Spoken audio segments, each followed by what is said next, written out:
Ladies and gentlemen, boys and girls, welcome back to the channel and the podcast. It is currently 7:21 p.m. East Coast time, November 26th, and today I'm going to break down another Thursday showdown slate, Thanksgiving showdown slate, the second game, the Dallas Cowboys and the Buffalo Bills. I wasn't going to do this, but I saw there was a $100,000 first prize pool, another huge prize pool for a showdown slate. I'm sure many people will be active in playing it, so I figured putting out a piece of content would be helpful for all of you. If you're new here, welcome to the channel and the podcast. My name is indeed Sal Vetri, and I do indeed cover daily fantasy sports in the NFL, NBA, WNBA, and the MLB streets. You can find some of my exclusive content linked up down below over on Patreon. And if you head over to Instagram and you follow me there, I'll be releasing a story tomorrow on Wednesday, depending on when you're watching this. Maybe it's in the past, maybe it is in the present. I will be releasing a story on Wednesday telling you how you can get a piece of Patreon content, game-by-game notes for all 6 of these teams, about a page each or so, over on Patreon. And I'll be releasing a link to get you there if you follow over on Instagram, so you're notified about it and you have the specific link that it unlocks it. So you check that out on Instagram, Twitter at SalVetriDFS. And those are all the plugs. I really appreciate if you hit the subscribe button. It helps me out a ton if you get any value from this video. Pumping out now our third piece of Thanksgiving Day content. So hopefully this is very enjoyable for people while they travel and or on the morning of Thanksgiving, or if you don't like your family, on Thanksgiving in general. So hitting the subscribe button and 5-star rating and review on the podcast helps out a ton. Checking out the exclusive content, free strategy guides as well for NBA DFS and NFL DFS linked up down below. So I think this slate is very interesting. Love the 3-game Thanksgiving slate. I think there's some nice spots to take stances on. There's a video up for that if you want to check that out. The night slate video up for that if you want to check that out. A couple $100,000 to first. Only a solo $100,000 to first in this one, but I think there's ways to gain an edge. There's some cheap players that I think have a lot of upside. But we'll start with my yeses. I currently have 13 total players in a player pool, and you could add more if you're playing more lineups, but if you're playing 1 to 5, hand building a couple of lineups, this is what I would recommend. This is what I'm probably going to be doing. Ezekiel Elliott at, right now, 11,200 is a yes. There's 3 yeses. He is one of them. Buffalo ranks 23rd against the run. They're very bad on the interior. I have Zeke projected right now for 23.5 touches on the screen behind me if you're watching on the video. What's going on? Hello, if you're listening on the podcast. How those ears doing? 23.5 touches is actually what I have him for. I will change this from 23 to 23.5 because it'll probably bug me. I have him right now down for 20.5 carries and 3 receptions. That's really good and really hard to pass up for on a single game showdown slate where you're going to be going up against really 2 tough secondaries. Dallas has been struggling as of late, but kind of got back on in a bad weather game, but got back on the tops of being a top 7 team right now, 7th ranked secondary according to Pro Football Focus. When they faced New England last year, they got a little bit better after a couple of weeks of not generating pressure, not really being well in the secondary. They kind of cured that last week, getting Tom Brady in a banged up receiving core, if you will. Maybe a little bit phony, maybe a little bit phantom, but it is what it is.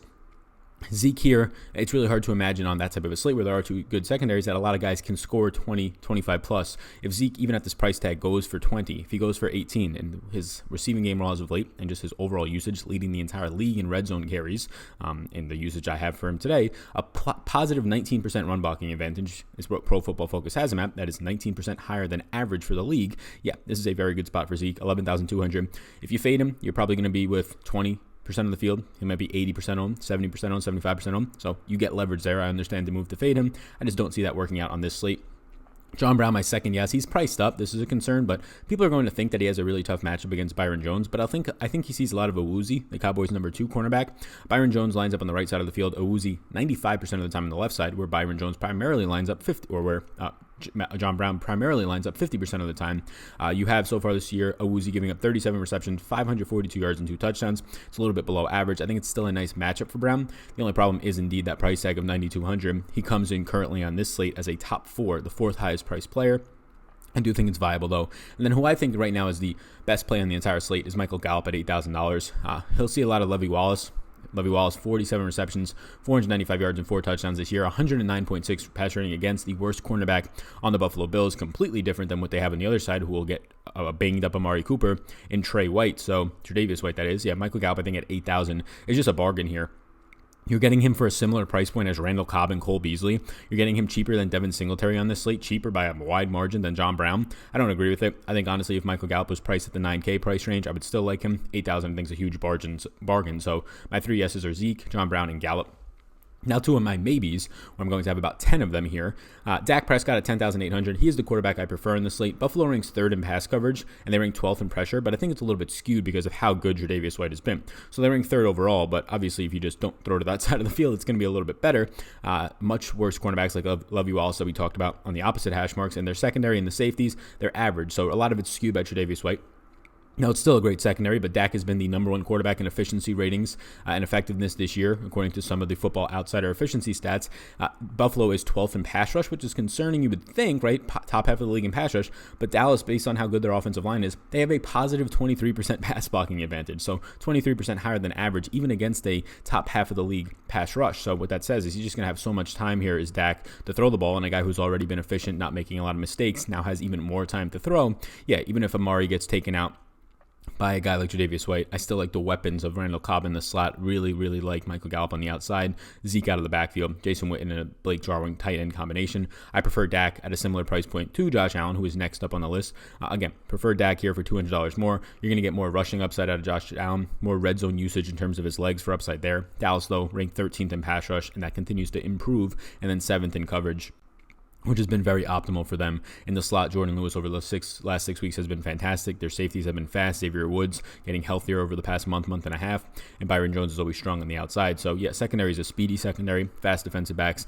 Josh Allen here, $10,600 for $200 less than Dak. I'd rather Dak if you're going to roster a quarterback.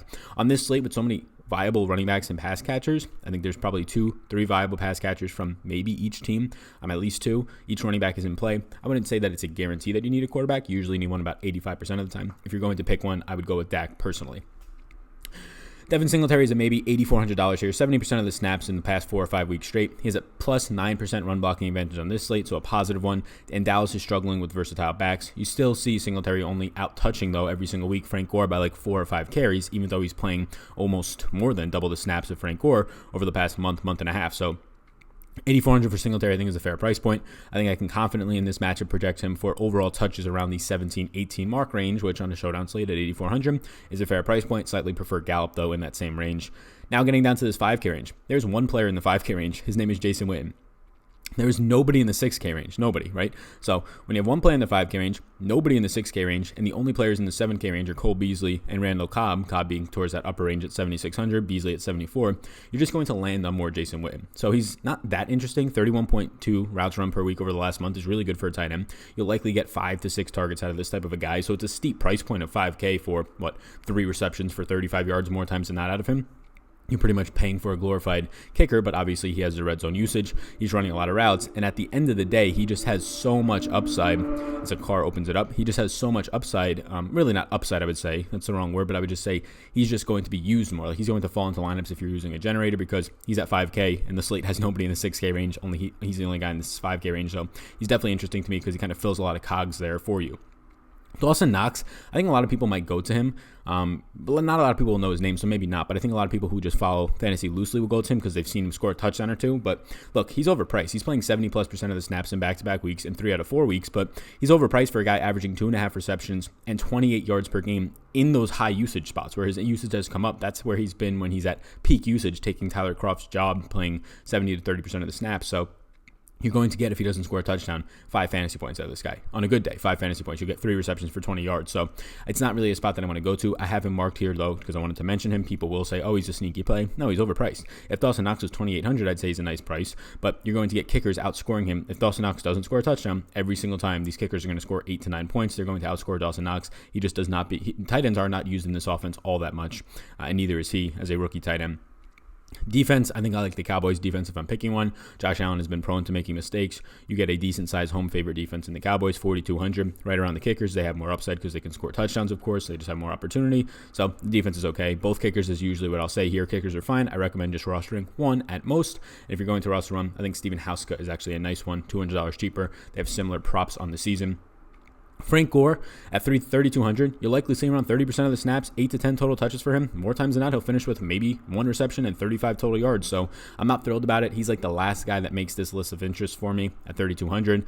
He's just cheap, but I think you have a better cheap play here. Isaiah McKenzie's $1,000. He's firmly the wide receiver 2 on Buffalo now. He's running just as many routes as John Brown over the last 3 weeks. He's playing 70+% of the snaps over the last 3 weeks. You have Robert Foster, who was never really going to take McKenzie's job, but blew out his hamstring last week after catching his second pass of the season.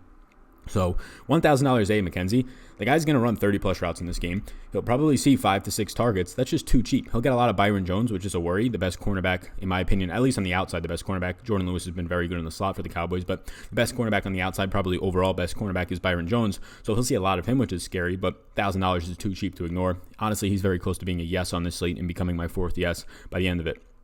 Amari against Tre'Davious White. Tre'Davious White has held Odell, Cortland Sutton, and Terry McLaurin, 3 quality receivers, 1 star in Beckham, a breakout second-year player in Sutton, and the rookie of the year in terms of wide receivers this year in McLaurin, and top 6 rookie in the entire season. He's held them all to 9 catches total for 81 yards. 9 catches total for 81 yards in shadow matchups. He only gave up, I believe it was 5 catches for 80 yards to Devontae Parker, but 51 of those yards to Devontae Parker was on a play where Tre'Davious White fell. He just tripped, and that's where you get that. So otherwise it was 4 catches for 30 yards. He's been fantastic in shadows. He'll shadow Amari, who's been struggling with a knee and ankle injury, and it's very much been prohibiting him. So I'm just not going to get to Amari at 8,800. It's a reduced price point, but brutal matchup, and Amari is clearly injured on a short week now. I'm not getting there. Randall Cobb is overpriced at $7,600. It's a steep price tag for a guy with a low A-dot, low air yards. He's not going to come out of the slot, even if Amari is banged up. They'll put more Tavon Austin, Cedric Wilson maybe on the outside, so no Randall Cobb interest here at this price tag. Teron Johnson, slot cornerback for Buffalo, has been solid. Only 18 receptions all season long, so less than 2 per game, and only 128 yards all season long, so less than 13 yards per game, right around 10 yards per game he's given up, which is very good. Cole Beasley, 2 priced up, $7,400, brutal matchup against Jordan Lewis, who has been mentioned a couple of times in this video. He's been a top 5 cornerback in the last 6 weeks. Only 10 receptions for 142 yards all season long for Jordan Lewis in the slot. He didn't play 1 game, so he's only giving up 1 reception for 14.2 yards per game this year. Also has a pick. You're likely going to get at best Cole Beasley's 4 reception, 40-yard game, and that's a steep price tag to pay for that. Blake Jarwin's just running about 11 routes per week since Witten continues to be healthy. Witten continues to play 80+, closer to 90% of the snaps every week. No interest in Tony Pollard at $2,600. Too steep of a price point for a guy who's going to see 3 to 4 touches at best, probably more so 2, and 10 to 15% of the snaps at best. Tavon Austin's playing wide receiver 4 snaps in the low 20s. He'll probably run 5 or 6 routes. I don't think it's worth $800. And Tyler Cross playing 25% or less snaps, running around 7 routes per week now that Dawson Knox has taken his job.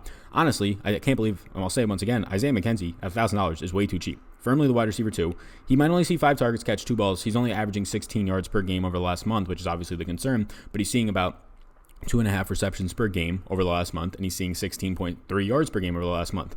That's not good numbers, but what that's coming out to more times than not is 5 or 6 fantasy points for the guy, and he's only $1,000 on the Showdown slate. I'm going to make Isaiah McKenzie right now my number 4 yes. So my yeses, once again, for the audio listeners, Ezekiel Elliott, John Brown, Michael Gallup, and Isaiah McKenzie. My maybes right now and guys I have interest in, but not going to have as much priority around: Dak Prescott, Josh Allen, Devin Singletary, Jason Witten, Dawson Knox, Cowboys defense, Brett Maher, kicker for Dallas, Stephen Hushka, kicker for Buffalo, Frank Gore. So that is it. Hopefully this video helps. $100,000 first prize pool. Hopefully you're watching this early or maybe right before the slate starts, but I appreciate it. Get this video out to everybody on Wednesday afternoon. Hit the subscribe button before you leave. Check out my Patreon exclusive podcast. Be sure to follow over on Instagram, linked up down below. Sal Vetri, if you can't find it in the description. Towards the bottom of the description, click show more in the YouTube description, or you can just find it by scrolling in the podcast description. But if you follow me there, I'll put up a story on Wednesday, and I'll tell you where you can get the free game-by-game notes, each team's game-by-game notes, each player that I think is viable for the entire slate, whether it's Showdown or also the 3-game slate. Follow me on Twitter at SalVetriDFS. Patreon exclusive content below. Subscribe button before you leave. 5-star rate interview on the audio version. If you got any benefit from this video, I do appreciate that. Comment down below. Who do you think is the best value on this entire slate? Thank you so much. Have a great rest of your day. Have a great Thanksgiving. Peace out. Thanks for tuning in, and I hope you enjoyed that video. Above my head, if you're not already subscribed to this channel, I do ask you if you can please hit that subscribe button. It helps me out a good amount to reach more people. You can also follow me on Twitter. That's over there. Right in the corner is my @SalVetriDFS Twitter. And then above, you'll find my Patreon link. You can click on that if you want more exclusive content for me. Or a video is going to pop up, so why don't you check that one out as well. I think it's going to be beneficial for you. Thank you so much again for tuning in, and I hope you have a fantastic rest of your day.